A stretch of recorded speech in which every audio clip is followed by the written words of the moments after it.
Hola, soy Joan Vitrán, director del grupo de compliance de Albagis Aliasnik. Les doy la bienvenida a un nuevo episodio del podcast Rules Rules de Compliance Latam, donde exploramos temas clave en el mundo de compliance, ética, mejores prácticas corporativas. Hoy contamos con la distinguida presencia de Gabriela del Castillo, directora global de ética y cumplimiento de Arca Continental. Gabriela, ¿cómo estás? Buenos días, Joa. Muchas gracias por invitarme. Todo muy bien. Gracias a ti por estar acá. Gabriela, cuéntanos un poco sobre tu carrera.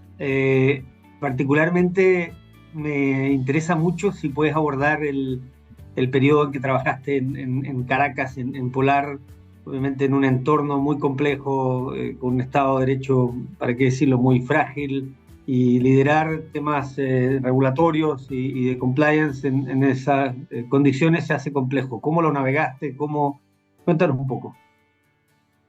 Bueno, fue interesante porque no eran usualmente las materias que un compliance officer manejaba. De hecho, no son el core de las materias que un compliance officer maneja. Y básicamente mi trabajo estaba determinado por los riesgos que en ese entonces y en ese contexto eran los más importantes. Y los riesgos normativos más importantes tenían que ver con regulación al intercambio de divisas, regulación de precios, el control sobre la propiedad, el régimen de expropiaciones. Entonces sí eran unas materias totalmente diferentes a las que otros países estaban manejando en ese momento y a las que manejo hoy en día en Latinoamérica y en la parte de Estados Unidos que me toca ver.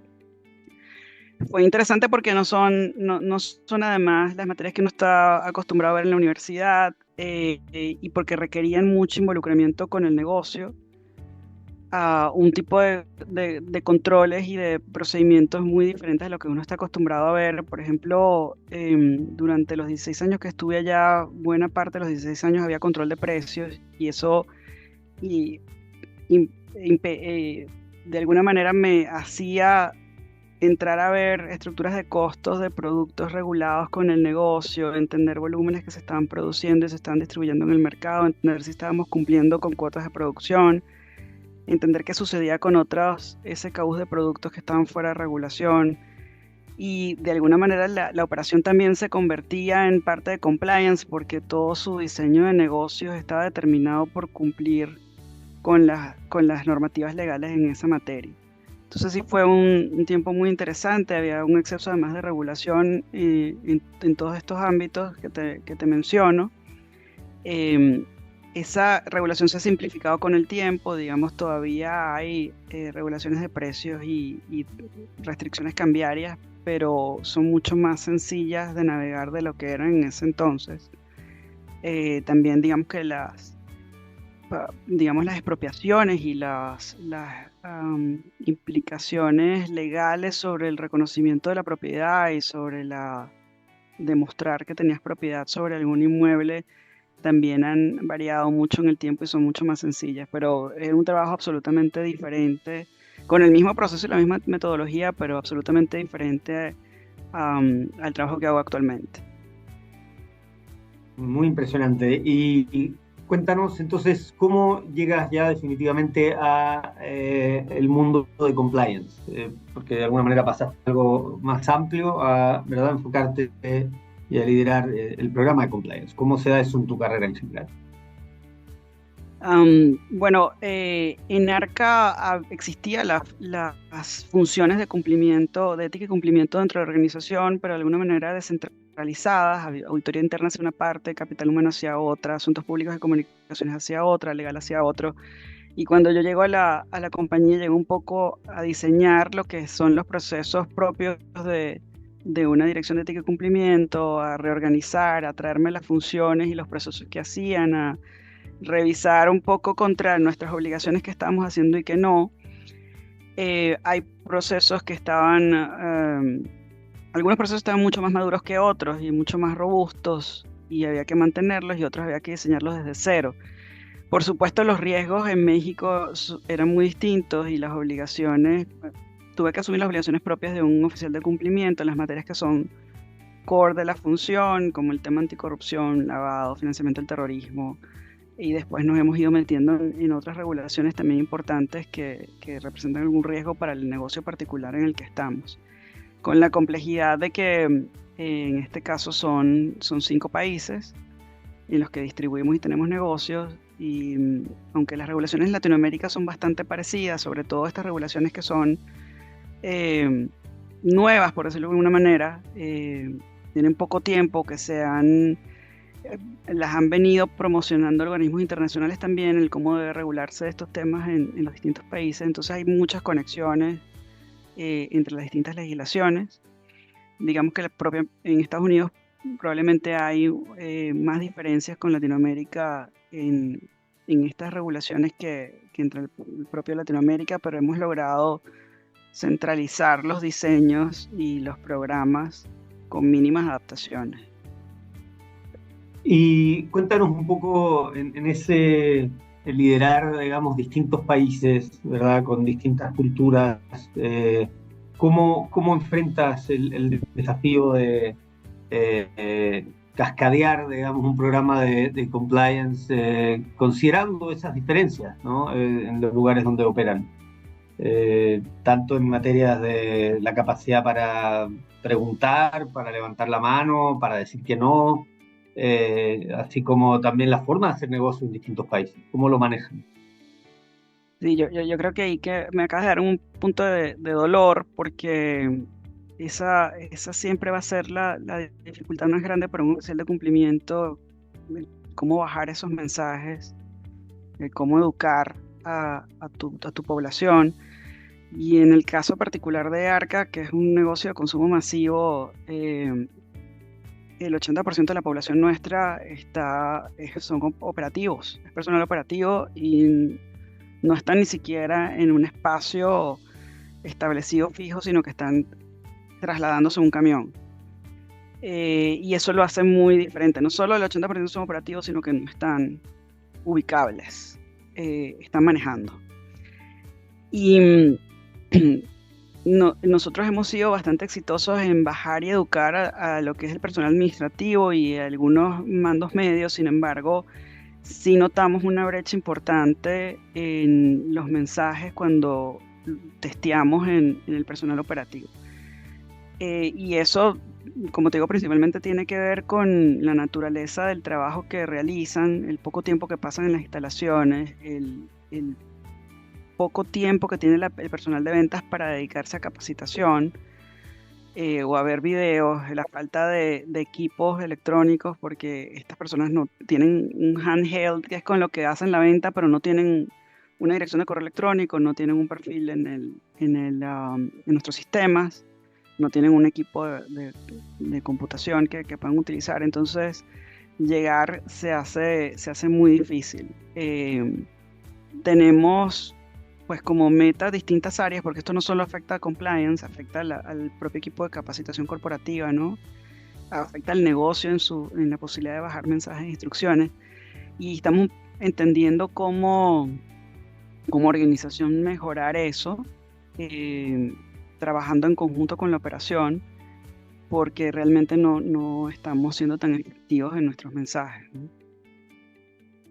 Y, Hay una, sí, perdón. perdón, hay una preocupación particular que tenemos, que es en nuestros mandos medios, porque yo creo que en el liderazgo, en la alta dirección de la compañía, estos temas están muy claros y ellos son voceros de estos temas. Sin embargo, están muy lejos de donde operamos. Y creo que los mandos medios deberían ser un objetivo clave para nosotros, para sensibilizarlos y hacerles entender la importancia de manejar estos riesgos, pero a la vez que nos ayuden a cascadear. Porque de nuevo creo que es muy difícil a través de los medios tradicionales llegarles a la mayoría de nuestra población, y necesitamos que esos líderes en planta, esos líderes de venta que están ahí cercanos, sean los que realmente bajen la importancia de estos temas y los mensajes clave y la sensibilidad frente a estos riesgos que manejamos. Entonces, una parte fundamental de aproximarnos al operativo es ver cómo abordamos a los mandos medios, que puede ser que tengan mucho más disponibilidad para poder manejar estos, para poder ellos capacitarse en estos temas y luego bajarlos. Absolutamente. Puedes tener un extraordinario Town de top, pero como dices, los trabajadores de primera línea tienen muy poco contacto con los líderes, con un tema natural de cualquier negocio, y entonces los mandos medios como se vuelven fundamentales, ese tone in the middle. Y Exactamente. recuerdo, Gabriela, una muy interesante iniciativa, en especial en compañías que tienen un perfil más tradicional. Se hace a veces difícil instalar conceptos como el valor de la diversidad, de la igualdad de género, el entorno libre de acoso. Y ustedes han avanzado bastante, por lo menos bastante más que otras compañías con similares industrias, poblaciones, etcétera. ¿Puedes contar un poco el foco que han tenido en esas materias?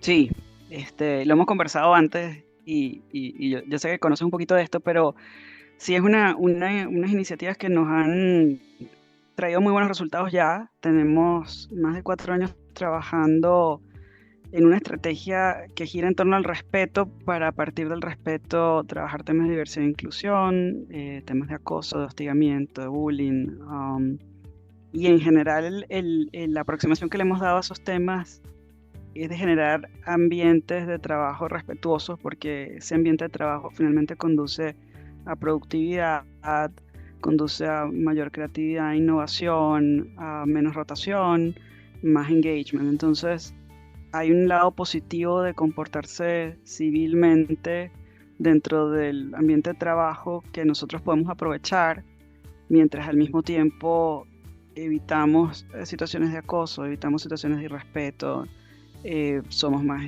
inclusivos, no evitamos por completo la discriminación, y esa ha sido la orientación que le hemos dado a este tema. Es un tema que yo he trabajado desde mi posición o mi responsabilidad como director de ética, pero lo he trabajado en conjunto con recursos humanos, con la dirección específicamente de cultura, porque finalmente estás trabajando en construir la cultura de la organización. Em, y creo que en este momento, además, estamos como validando que esa aproximación de hacer partir todo de un concepto de respeto sigue siendo válida, a pesar de que las agendas de diversidad e inclusión en algunos países están tomando como otros caminos, o están cambiando de nombre, o están incluso desmontando algún tipo de programas. En el caso nuestro, pues se reafirma que nuestra aproximación era correcta, que esa visión de que si todos nos respetamos, pues este ambiente necesariamente va a ser inclusivo y diverso, que el respeto también parte por aceptar, por respetar y valorar la dignidad humana, y eso implica además reconocer el valor que tiene cada quien y lo que aporta cada quien en el trabajo. Entonces, pues creo que nuestra postura es correcta y vamos a seguir trabajando en ese sentido ahora los siguientes años, porque estos temas culturales no, no son temas del corto plazo, necesitas reafirmar y mantenerlos en el tiempo. 100%, y ahí muy quizás visionarios en haber adoptado estos programas desde la óptica de un valor compartido, que se puede oponer a un entorno de respeto, ¿no? Uno podría pensar que se han politizado y se han llevado a algunos extremos utilizando algunos términos de algunos programas que tienen empresas, ¿no es cierto?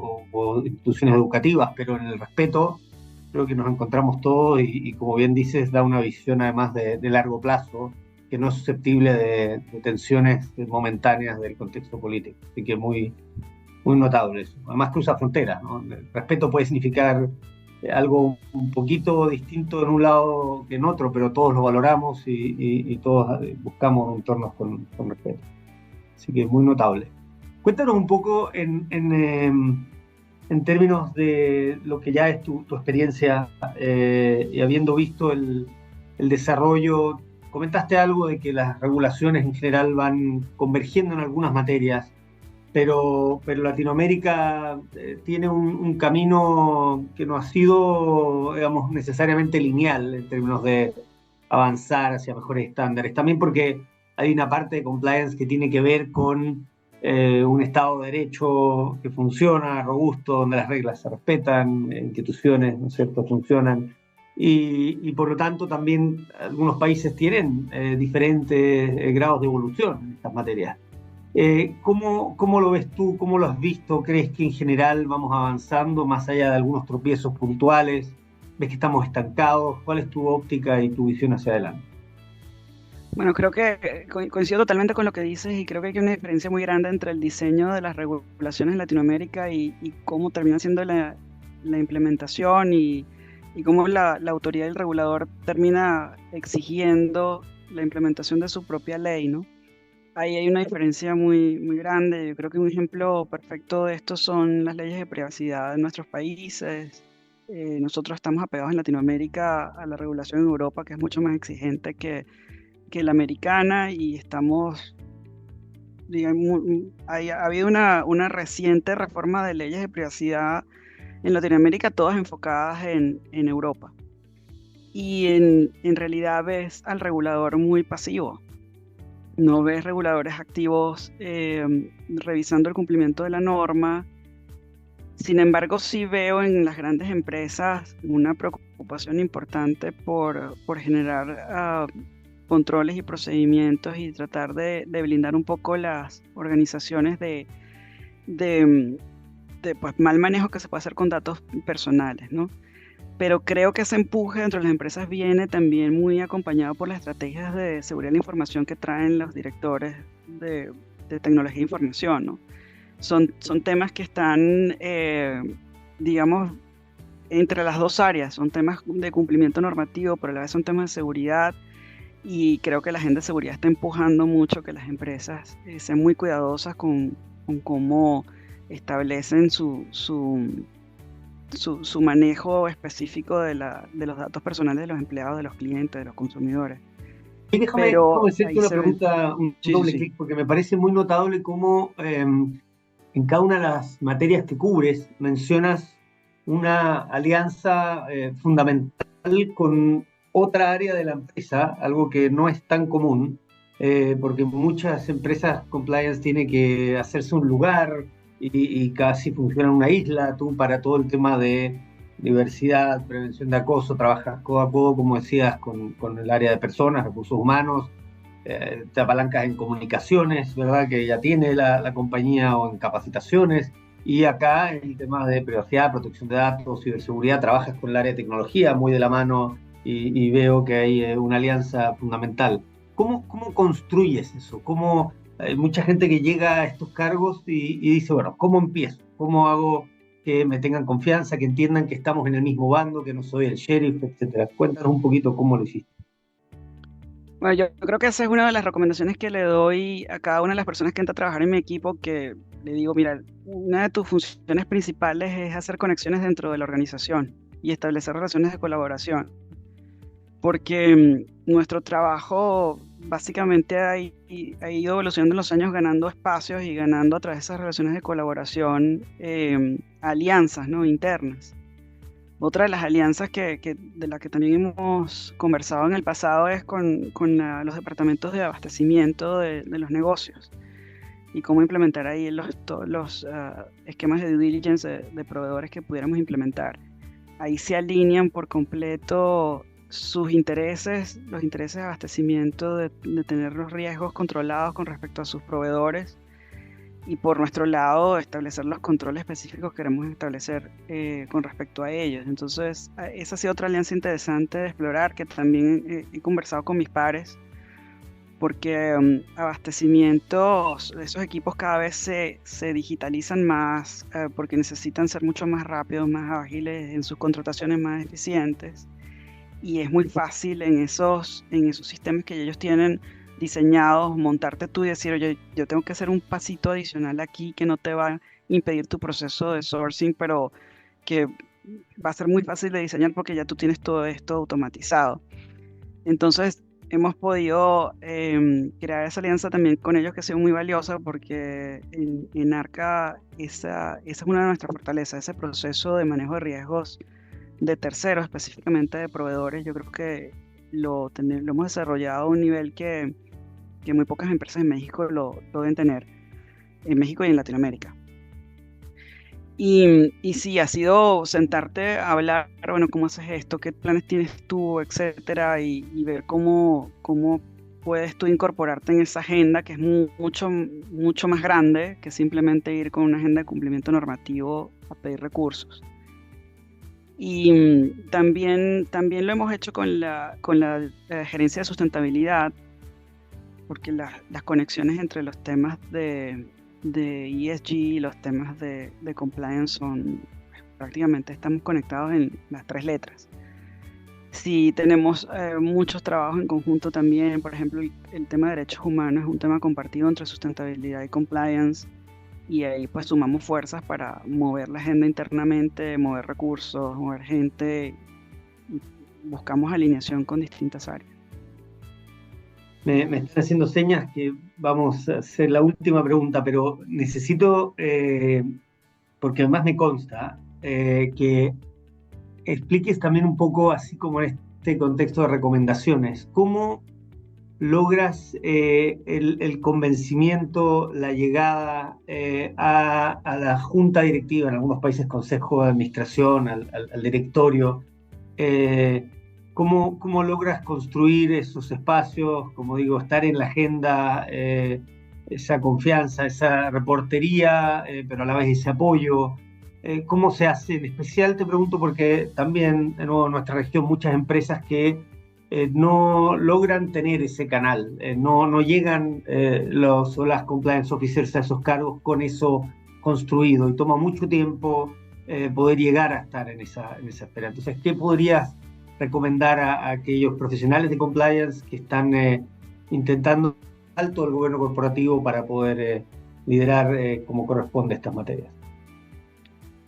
A ver, en mi caso particular, la, la, parte del consejo a quien yo le reporto, que es el Comité de Auditoría y Prácticas Societarias, ya venía muy sensibilizado en este tema.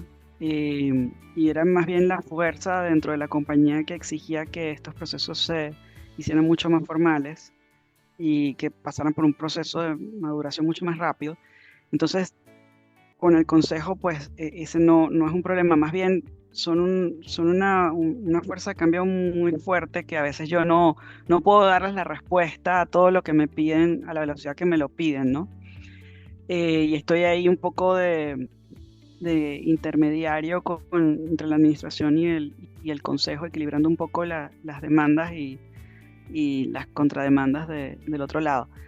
Sin embargo, sí he tenido que, dentro de la administración, ganarme de pronto algún alto ejecutivo para algún tema, y yo creo que hay que mirar un poco cuáles son los intereses particulares de cada área y cuáles son las agendas de temas que manejan, para tratar de conectar con alguno de ellos. Y los temas culturales, que compliance de nuevo influye en la cultura y tiene muchas conexiones con temas culturales, creo que son básicos para hacer esas conexiones, ¿no? Con esta estrategia de respeto que comentábamos al principio, yo pude acercarme a gente que a lo mejor de otra manera no hubiera podido acercarme, a hablarle de cómo estamos incidiendo en la cultura, y como es un tema de su interés, por ahí ya hay una apertura no solo a conocerte, sino a escucharte qué otras cosas estás haciendo fuera de estos temas, y ver que puedes tratarlos con la misma calidad y que puedes sacarle provecho culturalmente, a cualquiera de los otros elementos de los temas que manejamos, y por ahí logra sensibilizarlo frente a otras problemáticas que tienen, ¿no? Ahorita estaba hablando con un líder de la operación, casualmente ahorita en la mañana, sobre temas de financiamiento del terrorismo y temas muy duros, pues, muy normativos y muy pesados. Y terminamos hablando del tema de respeto y cómo la campaña de respeto lo había ayudado a transformar un poquito más, o a darle un matiz diferente a la relación del vendedor con su cliente, porque pues ese tema de respeto no es solamente entre colaboradores o entre supervisores y colaboradores, también tiene un reflejo en cómo la persona se aproxima al cliente y cuáles son los límites de esa relación. Entonces creo que hay que ver un poco los intereses de la agenda de cada quien y tratar de mostrarle la bondad que quiere escuchar, para luego expandirte hacia los asuntos que tienes que tratar con esta persona y decirle, bueno, hay algo de aquí que podemos sacar para ti también, ¿no? Ser muy, muy práctico en esa aproximación a cada uno de los líderes. Totalmente de acuerdo. Desearte, Gabriela, que sigas con esta carrera, digamos, con tanto impacto y siendo un referente. Ojalá podamos tener más instancias, porque la verdad que escucharte es un privilegio para toda la comunidad de compliance.